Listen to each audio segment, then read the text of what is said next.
হজরত আলী রাদিয়াল্লাহু আনহু ফজরের নামাজ আদায় করার জন্য মসজিদে গেছেন। এদিকে হজরত ফাতিমা রাদিয়াল্লাহু আনহায়ের গায়ে অত্যন্ত জ্বর অবস্থা। ঘরের সমস্ত কাজ শেষ করেছেন। আলী রাদিয়াল্লাহু আনহু মসজিদ থেকে এসে দেখে ফাতিমা কান্নাকাটি করছেন। আলী রাদিয়াল্লাহু আনহু প্রশ্ন করলেন, ও ফাতিমা, তুমি কাঁদো কেন? ফাতিমা কোনো উত্তর দিলেন না।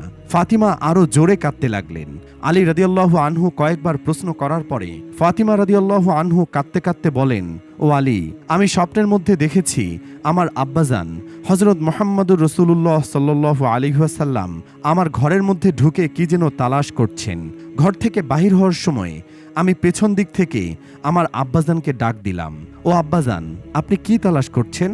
আব্বাজান মুহাম্মদুর রাসূলুল্লাহ সাল্লাল্লাহু আলাইহি ওয়াসাল্লাম বলেছেন, ও আমার ফাতিমা, আমি তো তোমাকে তালাশ করছি, তোমাকে নিয়ে যাওয়ার জন্য। আরও বললেন, ও আমার ফাতিমা, আজকে তো তুমি রোজা রাখবা, সাহরি করবা আলীর দস্তরখানায়, আর ইফতার করবা আমি আব্বাজানের দস্তরখানায়। আলী রাদিয়াল্লাহু আনহু এই স্বপ্ন শোনার পর দুজনের বুঝতে বাকি থাকলো না যে ফাতিমা আজকে ইন্তেকাল করবেন। দুইজন আরো জোরে জোরে কাঁদতে লাগলেন। এই সময় হজরত হাসান হোসেন রাদিয়াল্লাহু আনহু এসে জিজ্ঞাসা করছেন, ও আব্বাজান, ও আম্মাজান, আপনারা দুজন কাঁদেন কেন?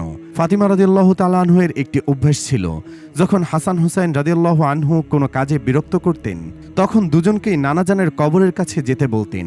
আজকেও ফাতিমা বললেন, তোমরা দুই ভাই এখন নানার কবরে চলে যাও।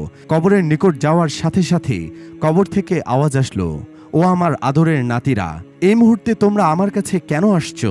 আমার কাছে তো সবসময় আসতে পারবা। এখন যাও, যে মায়ের চেহারার দিকে তাকিয়ে থাকো। আজকের পরে তোমাদের মাকে আর পাবে না। এই কথা শোনার পর দুই ভাই কাঁদতে কাঁদতে দৌড়াতে দৌড়াতে আম্মার নিকট চলে গেলেন। গিয়ে আম্মাকে বললেন যে, তোমরা দুইজন কেন কাঁদছো আমরা জানি। নানাজান আমাদেরকে বলে দিয়েছেন আজকের দিনটা তোমার জন্য শেষ দিন। নানাজান তোমার চেহারার দিকে তাকিয়ে থাকার জন্য আমাদেরকে বলেছেন। বিকেলের দিকে হজরত ফাতিমা রাদিয়াল্লাহু আনহায়ের শরীর বেশি খারাপ হলো। তাকে বিছানাতে শোয়ানো হলো। ফাতিমা রাদিয়াল্লাহু আনহা মৃত্যুর পূর্বক্ষণে আলী রাদিয়াল্লাহু আনহুকে তিনটি কথা বললেন। 1, ও আলী, যেদিন থেকে আমি আপনার ঘরে এসেছি ওই দিন থেকে নিয়ে আজ পর্যন্ত আপনাকে আমি অনেক কষ্ট দিয়েছি। আলী, আপনি যদি আমাকে ক্ষমা না করেন তাহলে কিয়ামতের ময়দানে আমি সন্তানের কারণে, আমি মেয়ের কারণে আমার আব্বাজান অনেক লজ্জিত হবেন। বলেন আপনি আমাকে ক্ষমা করলেন কিনা? আলী রাদিয়াল্লাহু আনহু বলেন, ও ফাতেমা, তুমি এসব কি বলছো? আমি আলী তো তোমার যোগ্য ছিলাম না। তোমার আব্বাজান দয়া করে মেহেরবানি করে তোমাকে আমার কাছে বিয়ে দিয়েছেন। বিয়ের দিন থেকে নিয়ে আজ পর্যন্ত আমি আলী তোমাকে কোনোদিন ঠিকমতো 2 বেলা খানা খাওয়াতে পারি নাই। ও ফাতেমা, তুমি বলো আমাকে ক্ষমা করেছো কিনা? তুমি যদি আমাকে ক্ষমা না করো তাহলে আমাকেও কিয়ামতের দিন কঠিন শাস্তি ভোগ করতে হবে। 2 নাম্বার, ও আলী, আপনার সাথে আমার দ্বিতীয় কথা হলো, আমি মারা যাওয়ার পরে আপনি কোনো বিয়ে করে নেবেন, দুনিয়ার যে কোনো মহিলাকে। আপনার পছন্দ মতো আপনাকে আমি অনুমতি দিলাম। আর আমার বাচ্চা দুইটাকে সপ্তাহে একটা দিন আপনার কোলের মধ্যে করে নিয়ে ঘুমাবেন। 3 নাম্বার, ও আলী, আপনার সাথে আমার তৃতীয় কথা হলো, হাসান হোসেন যখন বালেগ হবে তখন 2 ভাইকে আল্লাহর রাস্তায় সোপর্দ করে দিবেন এবং আমাকে রাতের বেলায় দাফন করবেন। হজরত আলী রাদিয়াল্লাহু আনহু বললেন, তুমি নবীর মেয়ে, আমি সবখানে খবর দিয়ে তোমার দাফন করব, এতে সমস্যা কি? হজরত ফাতিমা রাদিয়াল্লাহু আনহা বললেন, আমার কাফনের কাপড়ের ওপর দিয়ে সবাই অনুমান করবে যে নবীর মেয়ে কতটুকু লম্বা ছিল, কতটুকু স্বাস্থ্য ছিল, এতে আমার পর্দা ভঙ্গ হবে।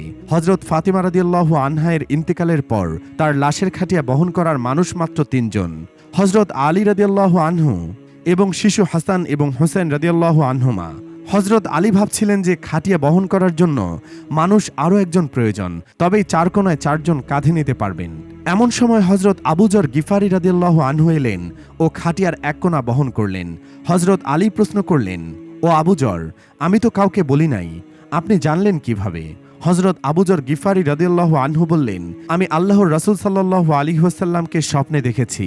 তিনি বললেন, হে আবু যর, আমার ফাতিমার লাশ বহন করার জন্য লোকের অভাব, তুমি তাড়াতাড়ি চলে যাও। ও আলী, আমাকে তো হুজুর আকরাম সাল্লাল্লাহু আলাইহি ওয়াসাল্লাম আসতে বলেছেন।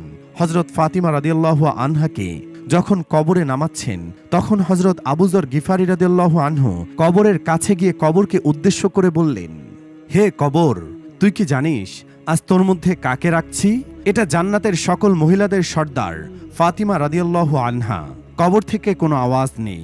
এটা হজরত হাসান হুসাইনের আম্মা। এবারও কবর থেকে কোনো আওয়াজ নেই। এটা হযরত আলী রাদিয়াল্লাহু আনহু এর স্ত্রী। এবারও কবর থেকে কোনো আওয়াজ নেই।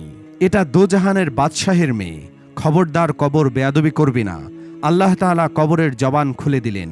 কবর বলল, আমি অন্ধকার ঘর, আমি সাপবিচ্ছুর ঘর, আমি এমন একটি ঘর যার মধ্যে কোনো বংশ পরিচয়ে কাজ হয় না। আমি দোজাহানের বাদশাহের মেয়ে ফাতিমাকে চিনি না, হযরত আলীর স্ত্রীকে চিনি না, হাসান হুসাইনের আম্মাকে চিনি না, জান্নাতের মহিলাদের সর্দারনীকে চিনি না। আমি শুধু চিনি ঈমান আর আমল। আমার মধ্যে যদি কেহ ভালো আমল নিয়ে আসে, তাহলে আমি কবর তাকে জান্নাতের বিছানা বিছিয়ে দিব। আর যদি কেহ খারাপ আমল নিয়ে আসে, তাহলে আমি কবর দুদিক থেকে এমন জোরে চাপ দিব, হাড় মাংস মিশে একত্রিত হয়ে যাবে। আমার মুসলমান ভাই ও বোনদের উদ্দেশ্য করে বলছি, একটু চিন্তা করে দেখুন, যদি নবী সাল্লাল্লাহু আলাইহি ওয়াসাল্লামের আদরের মেয়ে ফাতিমা রাদিয়াল্লাহু আনহা, যাকে জান্নাতের সর্দারনী বলা হয়েছে, তার জন্য যদি কবর এমন কথা বলতে পারে, তাহলে আমাদের কি অবস্থা হবে? বুঝতে পেরেছেন কিসের আশায়, কি চিন্তা করে আল্লাহর হুকুম থেকে এত গাফেল হয়ে আছি আমরা। আল্লাহ আমাদের সকলকে ঈমান ও নেক আমল নিয়ে কবরে যাওয়ার তৌফিক দান করুন, আমিন। আমাদের ভিডিওটি ভালো লাগলে অবশ্যই আমাদের ভিডিওটিকে একটি লাইক দিবেন এবং চ্যানেলটিতে নতুন হয়ে থাকলে অবশ্যই চ্যানেলটি সাবস্ক্রাইব করবেন এবং ভিডিওটি শেয়ার করে আপনার বন্ধুবান্ধবদের দেখার সুযোগ করে দিবেন। আল্লাহ হাফেজ।